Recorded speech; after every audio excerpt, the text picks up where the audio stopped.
So you watched the first half of the video for 3.5 for division of whole numbers, and we're going to look at some division algorithms next. So there's not as many algorithms for division. So for better or for worse, that's just the way that it is. The two division algorithms are also quite similar. The first one is the one that you are most familiar with, the standard algorithm. The standard algorithm hinges upon the fact that you have to know your multiplication facts to really make use of it well. It works better for things you know multiplication facts for, so it's easier to do like when you're dividing by a single digit. Because you know your multiplication facts for things like probably times like 4, but maybe not times like 46. So when we divide by two-digit numbers, it's really a lot harder to divide by a two-digit number than a one-digit number in a way that's different than just harder like multiplication is. So let's take a look at the division algorithm. That's the standard one with just that one single digit division. So we have 5 and we're dividing 623 by 5. So when we're looking at this, we're looking at the digit we're dividing by, or digits. In this case, it's the single digit 5. And we're going down the line, and we examine the first digit. It's a 6. Does 5 go into 6? Yes. How many times? 1. So we write a 1 on top, and the number that's on top gets multiplied by the number that's in front. So 1 times 5 is 5, and we subtract. 6 minus 5 gives me 1. And then we bring the next number, which is a 2 this time, down. And then we look at the 5 that were on the outside and the 12 as our next number. Does 5 go into 12? Yeah. Yes. How many times? Twice. So we put a 2 up here and we multiply the 2 on the top times the 5 on the outside, giving me a 10. 12 minus 10 is 2. And then we bring our last digit down, which is a 3. And 5 goes into 23 how many times? 4. 4 times 5 is 20, and that leaves me with 3. Now, when we get to proportional and statistical reasoning, for those of you who have not taken that, we'll continue this process with decimals in in chapter 7. That's not what we're doing here, and that's not how we start doing that the first time we're doing that in like 3rd and 4th grade. R's show up, right? So we take this number at the end, as long as the number is smaller than the divisor, which it is, our divisor is 5, then we call this the remainder. Sometimes the remainder is 0, that's fine too. That's the first times that we would start with. And our answer then would be the 124 that's on the top, the quotient, and then the remainder are 3. And to be honest, you're not going to like my scaffolding for my next one. It's called repeated subtraction or partial quotients, depending on the resource you use. You're not going to like it because when you divide by a single digit, this process is a lot easier. It just is. The other problem actually works a lot better when you're dividing by things that are 2 digits for which you don't have multiplication facts memorized. The reason it's tricky to divide by 2 digits is because sometimes what happens, let me just give you an example to the side with, I think 46 is what I said. If you divide 46 into 33,462, totally making all these numbers up, then what you're trying to figure out, because 46 does not go into 33, and you're trying to figure out how many times it goes into 334. Neither of those numbers are small enough that you've memorized anything remotely about their facts. And so you have to do a little bit of guesswork. And what we usually advise is that you look at the first number and the first 2 numbers and you say, well, how many times does 4 go into 33? And sometimes you guess it right and you go with it. And sometimes you guess it wrong and then you're back to starting over on that problem. And so there's this guessing process that goes through it when you're really doing it by hand that makes it a little tedious. And you still have to absolutely have those multiplication facts memorized, just like we did with our 5s. Now, while I'm a huge advocate, don't get me wrong, of memorizing multiplication facts, memorizing multiplication facts is not the end-all and be-all of understanding mathematics. And there are some kids who have learning disabilities that memorizing facts is actually an exception they have on IEPs, and you have to work with it. Well, how do you do division if you don't have your multiplication facts and you're not using a calculator yet? Well, you can actually use this other algorithm. So this algorithm, our book used to call it repeated subtraction, but the book actually calls it partial quotients now. So please forgive me if I call it repeated subtraction. I'm still struggling to change my vocabulary. But let me show you how it works, and we're going to do it with that same 623 divided by 5, and you're not going to like it, but just, just see it for what it is, as a method that means that I don't have to know my multiplication facts. So what I do is I'm going to repeatedly subtract things, and I'm going to subtract them based on the number 5 that I'm dividing by. So I can subtract 5s, I can subtract 5s with zeros after them, and I can subtract them with multiple zeros after them.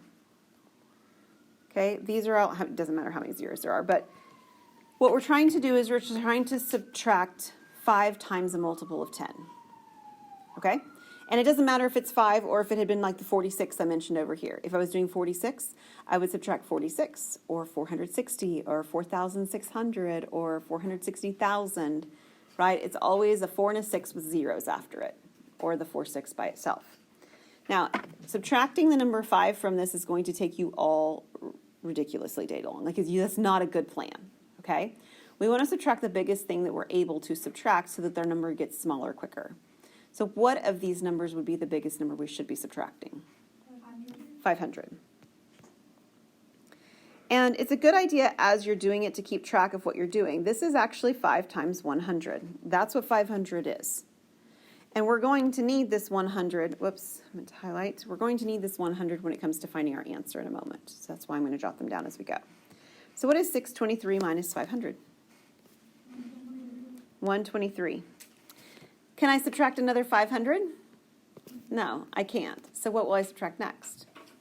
50. And what really is 50? It's 5 times 10. And like I said before, I'm going to need the 10 in a minute. So what's 123 minus 50?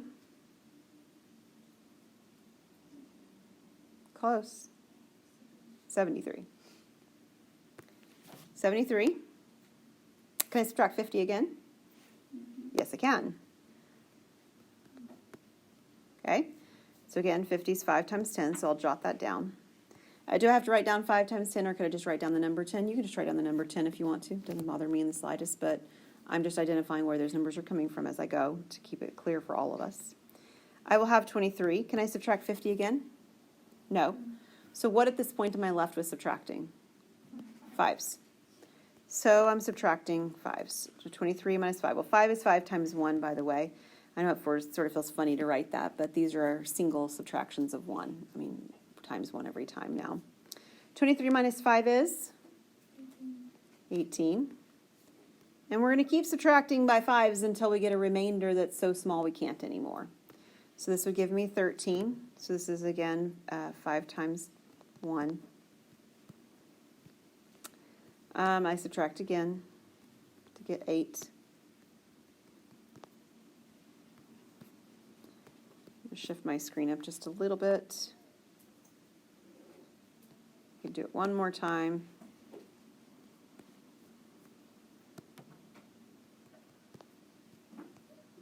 Okay.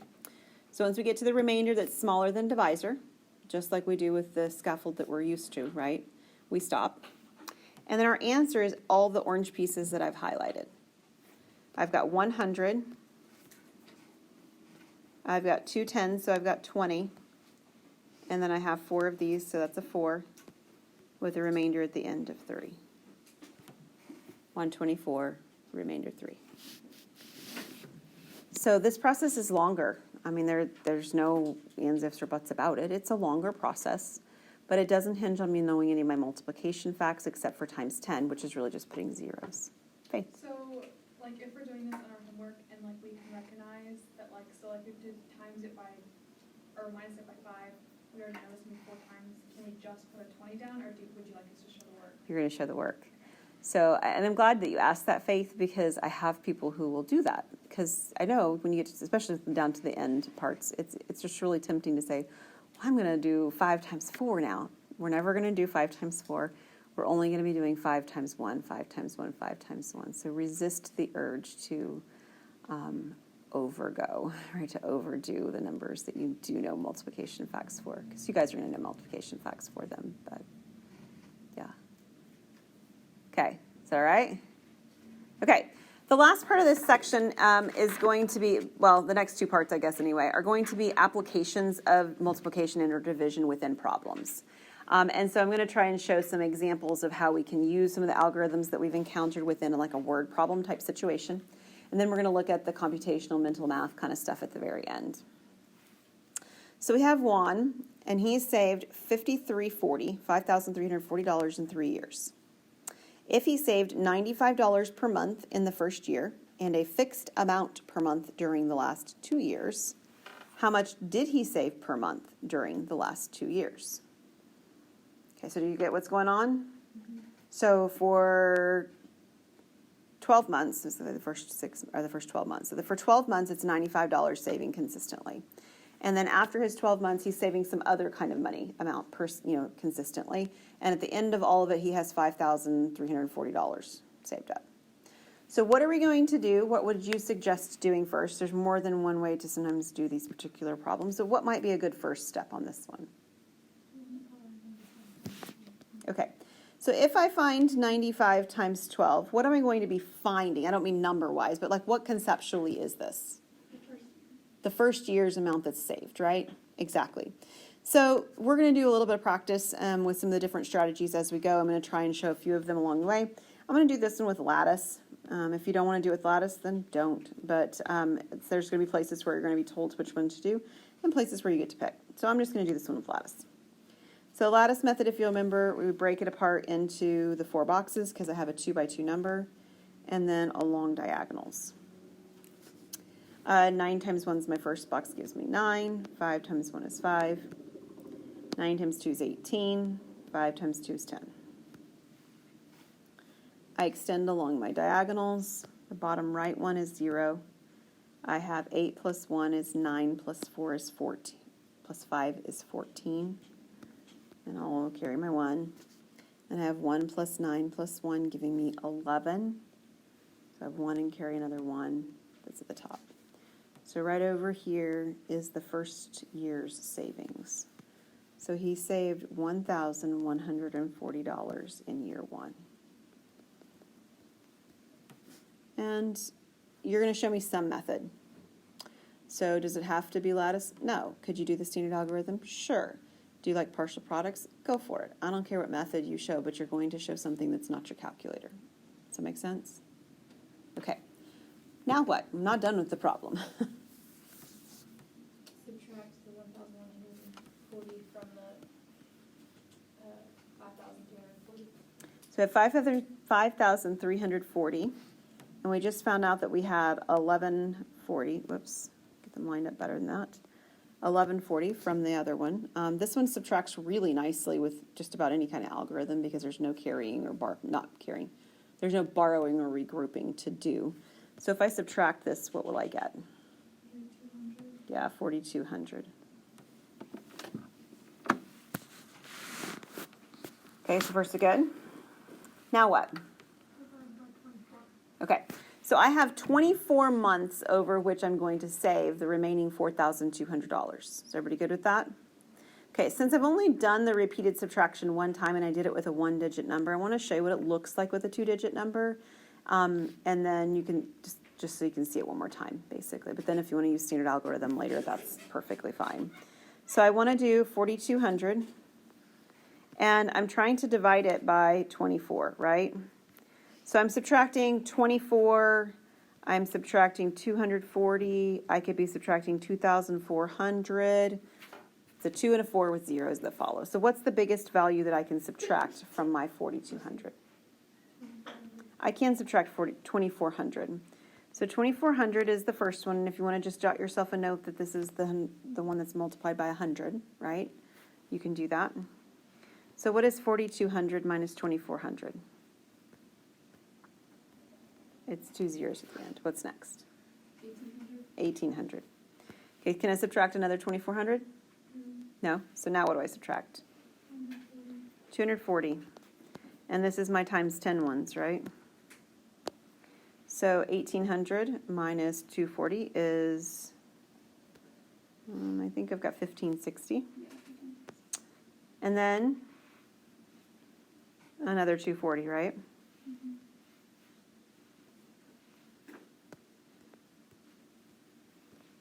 1320. We're just going to keep subtracting 240s until it's less than 240. So I've got 1320 minus 240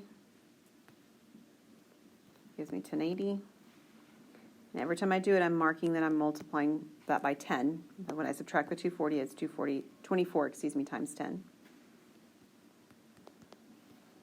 Eventually the subtraction will stop, I promise.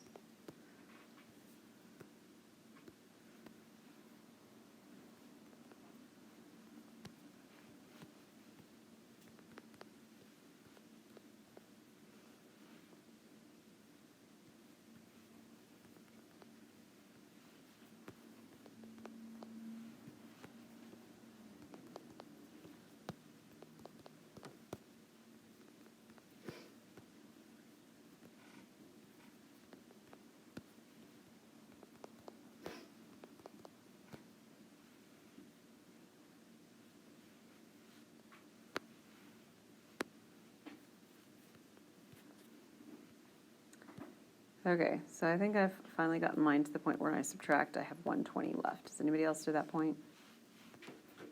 Down to a 120. Yep, that's where it should be. I can't subtract 240 anymore, but now I can subtract 24s, which are the single subtracting by 1, right? Multiplication by 1 each time. So 96.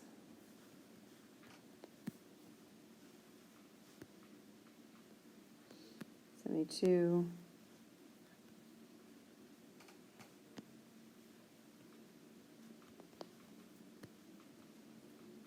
58. 48, sorry. 48.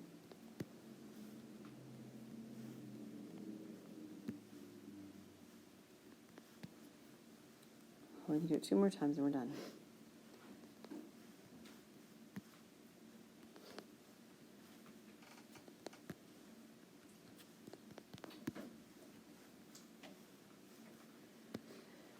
Okay. We got down to 0 at the end on this one, all the way to 0.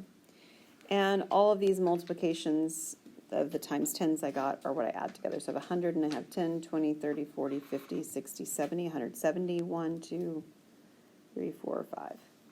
So I would have 175 per month. That's the question's answer that I was actually looking for at the end. Did you have to do repeated subtraction? No, I didn't tell you you had to. I just wanted you to see it one more time. Okay? Any questions on that one? All right, the next one's going to look like a problem that we've already talked about today. It's a different problem, but still similar. Dan has 4,520 pennies in 3 boxes. He says there are 3 times as many pennies in the first box as in the third, and there are twice as many in the second box as in the first. How much money does he have in each box? So I'm going to suggest that we do it much like we did the problem that we were talking about from your last homework section, where we draw our 3 boxes and identify approximately, or not approximately, but expressions for what's in each box. So this is number 1, 2, 3, and in total I need to have 4,520 pennies. All right, so he says there are 3 times as many pennies in the first box as the third, twice as many in the second as the first. So which box is everything hinging on?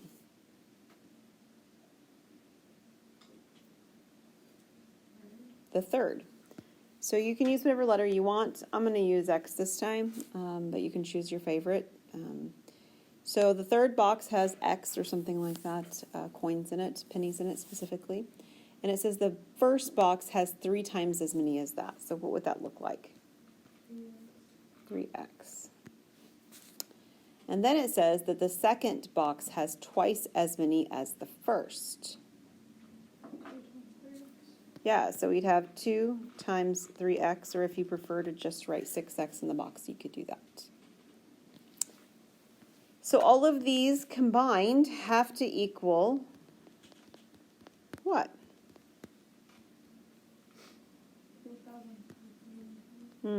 4,520. This actually adds together very friendly, so I have 3x plus 6x plus x, which gives me 10x equals 4,520. And then what would I do? I would divide by 10. So division by 10 is beautiful. It allows me to cancel these zeros. You don't get to just cancel numbers like that in general. Every now and then I have somebody who decides to cancel some other number on the top and bottom that way. Yours is the only one that does that at the very end of numbers, just zeros. So I have 452 equal to x. But the question is, how much money does he have in each box? So what is the 452 answering? Like, what is that? What is it? Box 3 is what? Like, what does it 452 mean? Amount of pennies. So it's the amount of pennies in box 2, right? So if you wish, could you write down 452 in the word pennies? You can. That's fine. But you could also change it into dollars if you wish. So let me actually write them next to their boxes. This would be 452 pennies, or you could write it in dollar amounts and write it as $4.52. A little bit more standard notation to write it in dollars. So what I do for the other boxes then?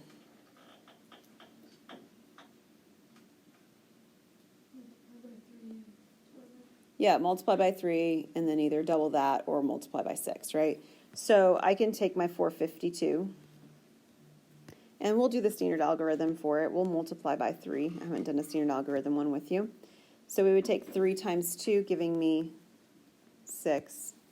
We would take 3 times 5 is 15, where we write the 5 down and we regroup or carry the 1. And then 3 times 4 is 12, plus my 1 is 13. So in box 1 we have 1356 pennies, or if you prefer, $13.56. And then there's a couple of different ways I could do box 3 or box 2 in the middle. What could I do?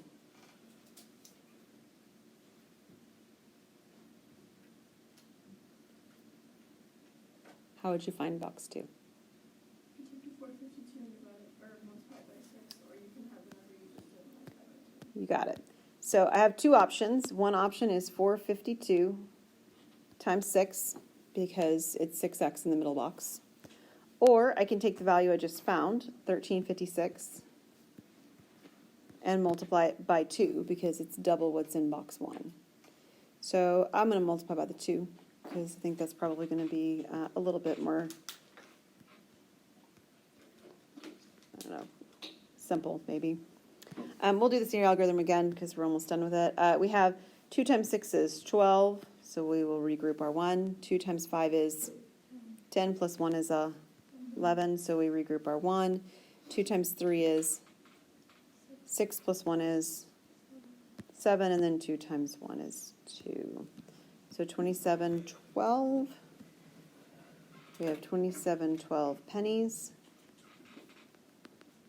or $27.12. And that's in box 2. Any questions on those? Okay. Last two are really quick. We have mental math and we have computational estimation. So they're really quick. We're going to finish them, but I don't feel like that there's enough time to reasonably say that we're going to do the group work. And so what we're going to do is we will finish them, and then I'll wait to collect this homework until the Monday after break. Or not break, but the Monday after. Yeah, because we're not going to be here on Friday. So you still have a little bit longer to do them. I will take questions, though, at the beginning of next class period. So, I mean, I still need to finish my 2 problems. But I just want you to know, I would encourage you to go ahead and start this assignment, because Wednesday is going to be the last time you have an opportunity in class to ask and get any questions answered as well. But we will do the group work for this on Wednesday. All right, so let's take a look at a couple different strategies to be aware of. One is called mental math, breaking up the dividend. So breaking up the dividend is noticing, typically speaking, that what we're dividing into has values that independently divide by our divisor. For example, the 63 and the 18, when thought of separately, each very nicely divide by 9, right?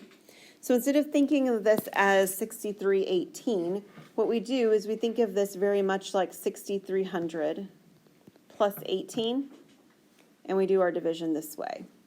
Again, we're writing down what we're thinking, so it looks a little bit funny. We wouldn't really write this down. We would be thinking it. How many times does 9 go into 63? 7. So how many times does it go into 6300? 700, right? And then how many times does 9 go into 18? 2. So this becomes 702. So you're breaking it into pieces that are easily divisible by the divisor. The same thing happens on the example 7, but the break apart looks a little bit different. For example, 5 does not go into 4 very well, so we are going to break it apart right here because 5 goes into 25, great. But 5 doesn't really go into 4, but 5 goes into 400 just fine, right? So again, we're thinking of this as 400 plus 25 and dividing it by 5. So how many times does 5 go into 400? 80. So 5 goes into 40 eight times, and so 480 times. And then 5 goes into 25 5 times. So we get 85. So when you're looking at breaking up the dividend, sometimes it's very obvious. You see, 63, 18, those are both multiples of 9. Perfect, great. But sometimes the multiples don't show up quite that clearly. They're still possible, they're just not quite that clear. Our last one is a computational estimation, and we've seen compatible numbers show up in multiple places across our curriculum. But compatible numbers are typically things where we're changing something to make it easier to work with. In this case, changing something, right, adjusting a value to make it easier to divide. So I would like a number that is close to 4,132, but it's easier than that to divide it by 4. By the way, 4,132, I think, actually divides evenly by 4. It does. But that's not the question, right? The question wants us to use estimation. So what's a nice number that's close to that, but it's easily divisible by 4? 4,000, you bet. Much easier to think of the number as 4,000, and 4,000 divided by 4 is 1,000. So this is approximately 1,000. Is it exact? No. I mean, we just eliminated 132 of whatever it was, right? So it's not exact, but it's close. It might be close enough to give us a ballpark figure on thinking about a particular context. Okay, any questions on that? All right, so it would be wonderful for you to have an opportunity to try to do some of these problems at least, see where you're running into problems with them, but save the group work. We'll do the group work in class next time.